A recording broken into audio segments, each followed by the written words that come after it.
Apakah kamu pernah ditipu oleh seseorang yang kamu kenal dari sosial media? Hai teman-teman, selamat datang di Cerita Vincat. Hari ini saya akan membahas satu film misteri berjudul Searching yang rilis pada tahun 2018.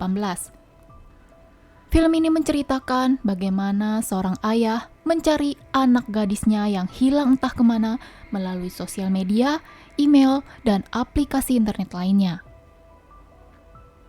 Film dimulai dengan memperlihatkan sebuah keluarga bahagia terdiri dari ayah bernama David Kim, ibu bernama Pamela, dan seorang anak bernama Margot. David dan keluarganya sering mendokumentasikan kegiatan dan kebahagiaan mereka dalam bentuk foto, video, dan menyimpan semua data di perangkat digital. Hingga suatu hari, Pamela harus meninggal karena penyakit limfoma. David harus menjadi orang tua tunggal bagi Margot yang saat ini berumur 16 tahun. Setelah kematian Pamela, hubungan ayah dan anak ini menjadi sedikit renggang. Margot tampak seperti remaja normal. Dia aktif menggunakan media sosial, memiliki banyak teman, dan rajin mengikuti les piano. David dan Margot selalu bertukar pesan dan melakukan panggilan video.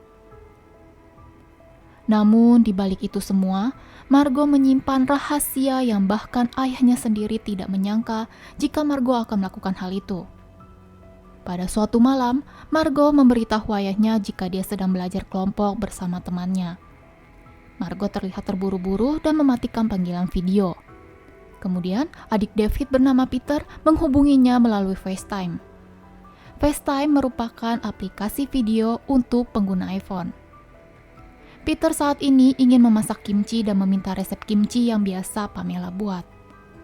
Terlihat jika Peter suka mengkonsumsi ganja. Kemudian Peter mengakhiri panggilan video karena seseorang berkunjung ke rumahnya. Dering telepon berbunyi menandakan panggilan video dari Margot. Tapi terlihat jika David sedang lelap dalam tidurnya. Keesokan paginya, David kembali menghubungi Margot. Namun, entah berapa kali panggilan dan pesan yang dikirimkan oleh David tidak juga mendapat balasan dari Margot. David mulai panik dan merasakan keanehan. Margot meninggalkan laptopnya di dapur. Kemudian David teringat jika setiap Jumat Margot akan pergi untuk les piano.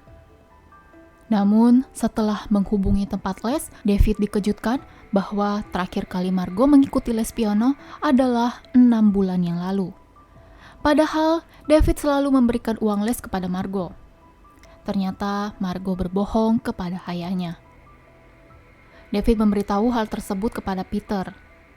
Peter menyarankan kepada David untuk menghubungi teman-teman Margot. Kenyataannya, David tidak mengenal satupun temannya Margot. David mencoba mencari tahu melalui Instagram, Facebook, Twitter, tapi akun Margot tidak dibuka untuk publik. David pun memutuskan untuk membuka akun milik mendiang istrinya. Di sana tersimpan semua kontak teman-teman sekolah Margot. David memutuskan untuk menelpon teman dekat Margot bernama Isaac. Ibu Isaac yang mengangkat telepon David dan memberitahu jika Isaac sedang mendaki gunung bersama temannya. Mungkin Margot juga sedang bersama mereka. Namun kenyataannya, Margot tidak ikut ke gunung bersama Isaac.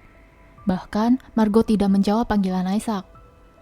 Lalu, kemanakah Margot pergi? David memutuskan untuk menelpon polisi dengan laporan orang hilang. Kemudian, seseorang bernama Rosemary Fick mengaku sebagai detektif yang akan bertanggung jawab dalam pencarian Margot. David mencari tahu identitas Fick dan banyak artikel mengatakan jika Fick mendapat penghargaan kepolisian untuk kinerja yang baik dan telah membangun klinik rehabilitasi untuk para mantan narapidana. David membantu mencari sebanyak-banyaknya informasi tentang sang anak melalui laptop milik Margot. David berhasil membuka sosial media Margot dan mencoba menghubungi satu persatu teman Margot yang ada di Facebook. Setelah bertanya kepada 94 orang teman Facebook, ayahnya baru tahu jika Margot tidak memiliki sahabat satupun. Margot terkenal pendiam, suka menyendiri, dan jarang bergaul dengan teman-temannya. Selanjutnya, David mencari tahu teman Margot bernama Abigail karena terakhir kali Margot menghubungi David, dia mengatakan sedang belajar kelompok di rumah teman. Tapi, Abigail hanyalah teman belajar kelompok, bukan teman dekat. Abigail memberitahu jika Margot suka membuka aplikasi Tumblr. David pun mencoba untuk membuka website tersebut. Margot beberapa kali memposting fotonya di Tumblr. Terlihat jika Margot suka mengunjungi Danau Barbosa. Lalu, Vic mengirimkan rekaman tentang di mana mobil Margot terlihat untuk terakhir kalinya. Diduga jika Margot akan pergi keluar kota. David pun memeriksa akun bank milik Margot. Dalam mutasi rekening, terlihat jika Margot selalu menabung uang les piano, dan 6 hari lalu, Margot memindahkan uang $2.500 ke nomor rekening yang tidak dikenal. Dan ketika dilihat, akun tersebut sudah tidak aktif. David kembali memeriksa sosial media dan menemukan seorang bernama Derek yang selalu memberikan komentar di foto Margot.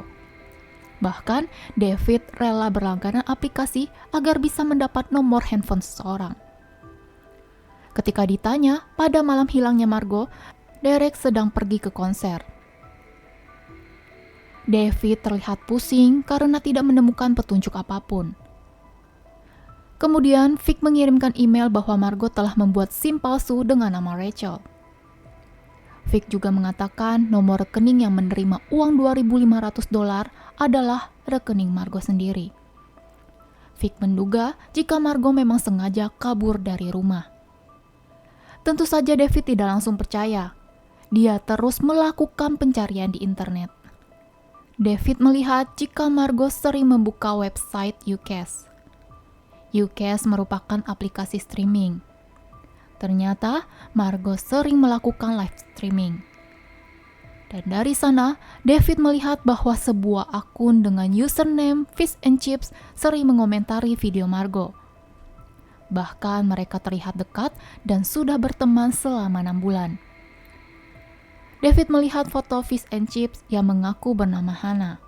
Hannah memberitahu jika dia akan putus sekolah demi membiayai sang ibu yang saat ini sedang sakit.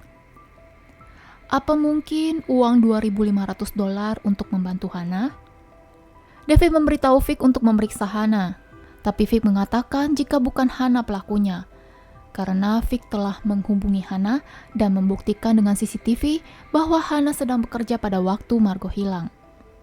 Walaupun David merasa jika anaknya tidak akan melakukan hal seperti itu, Vic hanya menjawab jika sebagai orang tua mereka tidak selalu mengenal karakter anak mereka sendiri.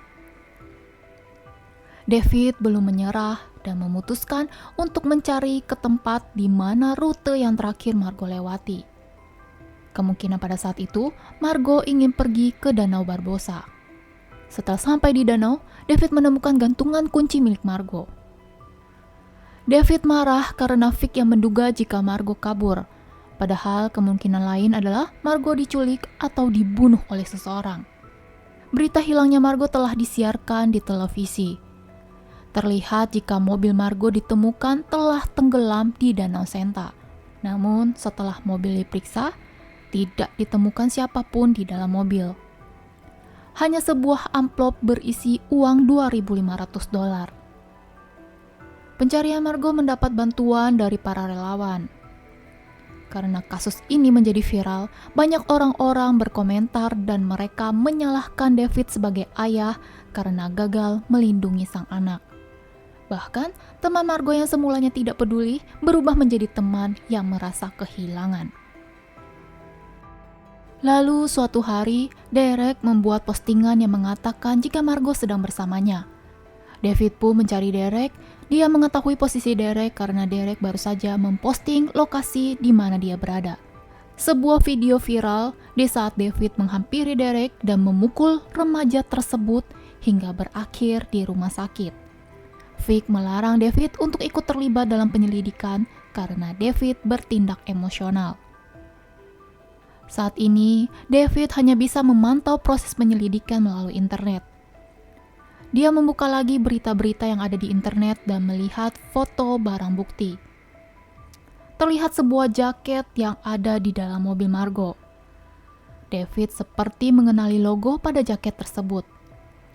Logonya sama dengan baju yang dipakai oleh Peter. David juga membaca semua chat antara Peter dengan Margot yang sangat mencurigakan. Bahkan, Margot mengatakan jika ayahnya tahu, dia akan dihukum berat. Dan pada malam sebelum Margot hilang, dia bertemu dengan Peter. David pun mencurigai Peter.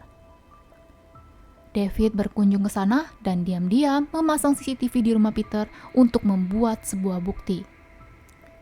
David menyerang Peter dengan pertanyaan, bahkan melakukan kekerasan. Akhirnya Peter berkata jujur jika dia mengajari Margot untuk mengkonsumsi ganja.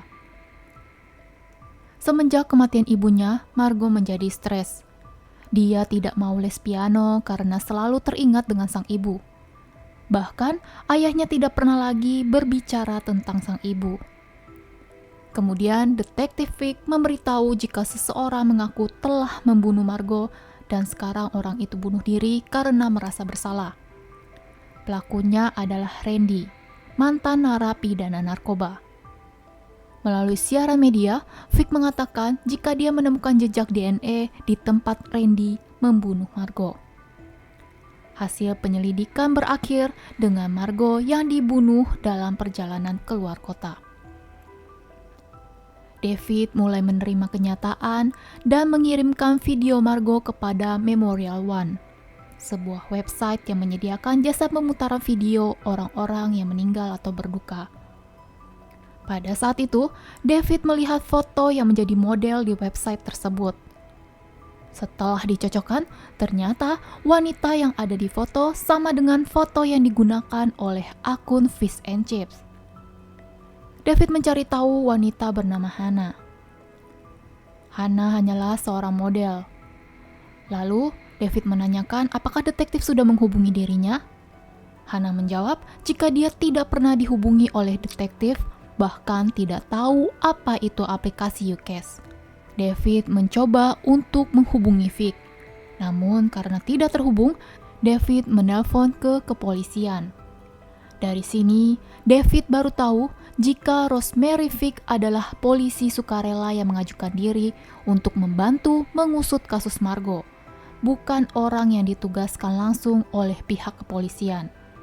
David kembali memeriksa data Vick dan di dalam sebuah foto terlihat jika Randy adalah salah satu mantan narapidana kenalan Vick. Kemudian David bersama beberapa polisi menangkap Rosemary Vick. David dengan kecerdasannya dalam membaca jejak digital berhasil mengungkap konspirasi hilangnya sang anak. Terungkap bahwa hilangnya Margot adalah pengaturan dari Vic. Vic memiliki anak bernama Robert yang tidak seperti anak pada umumnya. Sebagai ibu yang sangat mencintai anaknya, Vic mau melakukan apapun untuk sang anak. Kenyataannya, Robert dan Margot adalah teman sekolah. Robert menyukai Margot, jadi dia berpura-pura menjadi orang lain agar bisa dekat dengan Margot. Mereka berteman di aplikasi YouCash. Robert mengarang cerita tentang ibunya yang membutuhkan biaya rumah sakit. Jadi, Margot dengan baik mengirimkan uang $2.500. Pada akhirnya, Robert memutuskan ingin mengaku kepada Margot.